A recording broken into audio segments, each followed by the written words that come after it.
Hello and welcome. My name is Xander. I will be your instructor through this tutorial. Now, this tutorial is actually part of a whole course which you can access the first stages for free here on YouTube. Now, in this tutorial, I might mention resources and other tutorials. Do check out the link in the video description, which will take you to the playlist, and also there will be a link to the resources so that you can access and follow along here on YouTube. Now, if you like this course, you found it useful, and you want to take that next step, you can find this course over at Udemy. All the links to the resources can be found in the video description. Now, don't forget, also subscribe to the channel for weekly promotions, discounts, and free course giveaways. In this tutorial, we're going to learn how to create and manage tables with SQL. I have already introduced our database design, our schema, our ERD diagram. You can check out that tutorial earlier in this module. Take a look at this ERD. You can see that we have 8 entities or 8 tables that we are going to need to build. So these 8 tables make up our database design. If you haven't already done so, let's first of all log in and access our database. We are going to connect to the database using our Postgres user. Now, let's remember that PostgreSQL is a multi-database system. So the first task is for us to actually connect to a specific database in order to execute commands. Of course, if you remember, that's going to be the \c command, and then we're going to be performing this or these set of commands or creating our tables in the inventory database. Now, we have already created that database. It is created automatically for us when we initiate our Postgres database container. So let's go ahead and connect to the inventory as user Postgres. Okay. So now we can go ahead and create a new table. Right. So to create a new table, very simple. We're going to need the create table command. So we simply supply the create table command in capitals, and then we specify the table that we want to create. Now, we need to be careful here because some words are restricted words. So for example, the user word is a restricted word. So if we try to create this table, in actual fact, we get an error, syntax error. But there's no error in the command. The error is simply because the user is a reserved word. Now, that doesn't mean that we cannot create the user table. We can, we just need to make a few changes here. So in double quotes, I'm going to add the username in double quotes there. So this then is the final statement. We use the create table command to create a new table. Because user is a reserved word, we're going to wrap that in doubles, and then there's a space, and then we have the open and close parentheses. And then to finalize the statement, we go ahead and use the semicolon. That tells PostgreSQL that's the end of our statement here, and to run that command. So if we run that, we can see that the relation user already exists. You won't have this error, but I wanted to simulate it because it doesn't necessarily, or isn't necessarily straightforward, this error. Relation user already exists. Well, that's just translated to table already exists. So if you do get this error, relation user already exists, likelihood is that or in this case at least, that the table already exists. This is why you aren't able to make it. But like I said, I simulated that. You should have now created a new table user. Right, so I'll go ahead and create the table. This time it should be successfully created. And we can confirm that by using the dt command. So \dt, that should give us a list of all tables we have here. So we can see name, users, that's the name of the table, type is a table, and it's owned by the Postgres user. That's the user that created that I'm logged in as, and that has created the table. Something else that was specified there in the table was a schema. So in PostgreSQL, a schema, think of it as a logical container or namespace that holds database objects. So we have our, let's go for the inventory. That's our database called inventory. And connected to this is our schemas. Now the default schema is public. So far we have created a new table. So this is our new table. It's called users. Right, so this is a database object, for example, and there are multiple types of resources that can be created and assigned to these schemas. So it might be views or indexes or functions. These are all features that we might discuss later in the course, but one of these features is tables. So the default schema is called public. Anytime we create a new table, we don't specify a schema, it's going to be assigned to the public schema. So as we add more table or more resources, and we don't specify any other schemas, everything's going to be part of this public schema. Like I mentioned, this is just a logical container or namespace that holds objects. So in actual fact, what we could do is we could create another schema, for example. So let's create another schema. Let's just call this tables, okay? Or we call it special tables, this schema. And what we can do is we can move some of these tables that we created that are originally in the public schema into our new schema called tables. So let's say we moved this table called A from the public schema over to our new schema that we've created called tables.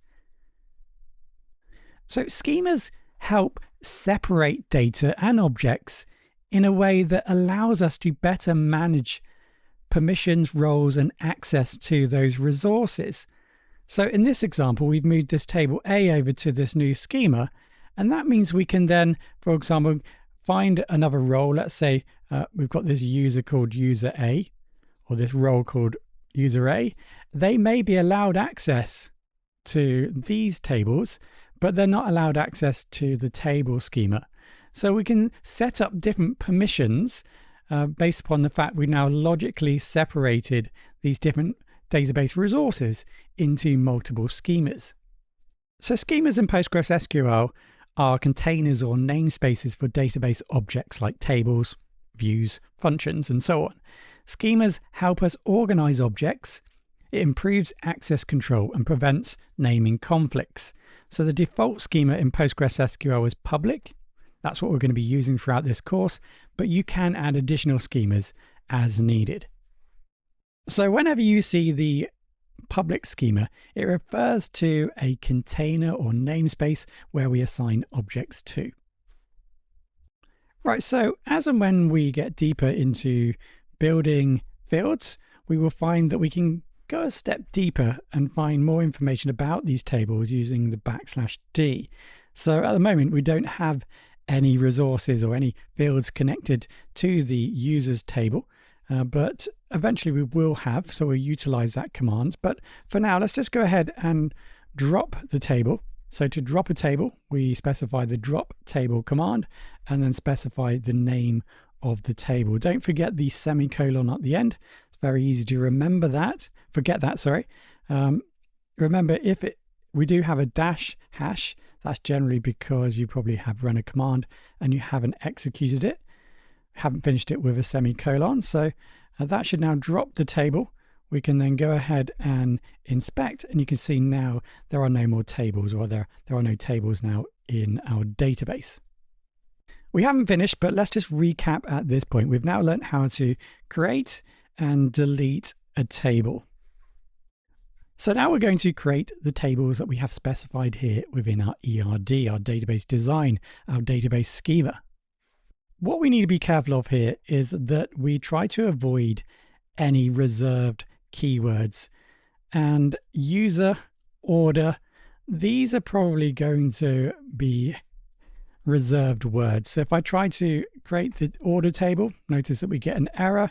If I try to create a user table, again, we get this error. And as I mentioned previously, what we can do is we can wrap these up into doubles and then utilize or create the tables in that way. But it's probably best to actually rename the table in this case. So we can use the plurals maybe in this case to avoid that issue. Now, when designing a database schema, it's important to follow consistent naming conventions for tables. This is going to help maintain clarity, help avoid confusion, and maybe ensure maintainability as the database grows.